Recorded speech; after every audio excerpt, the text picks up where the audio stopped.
এই সময়ে সূর্যটা অনেক সুন্দর দেখা যায়। মানে সূর্য অস্ত যাওয়ার সময় সূর্য যে একটা কালার আসে, অসাধারণ।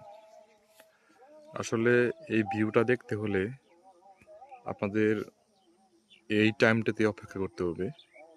এই টাইমে আপনার সূর্যটা অসাধারণ সুন্দর আসে। আসলে প্রকৃতির সৌন্দর্যর কথা বললে কমই হবে। মানে অসাধারণ ভিউ। মানে ফোন দিয়ে তো এরকম ভাবে দেখা যাচ্ছে না, বাট মানে সরাসরি সূর্যের দিকে তাকালে সূর্যের আলোটা একদম চোখে এসে লাগে। মানে সূর্যের দিকে তাকানো যায় না।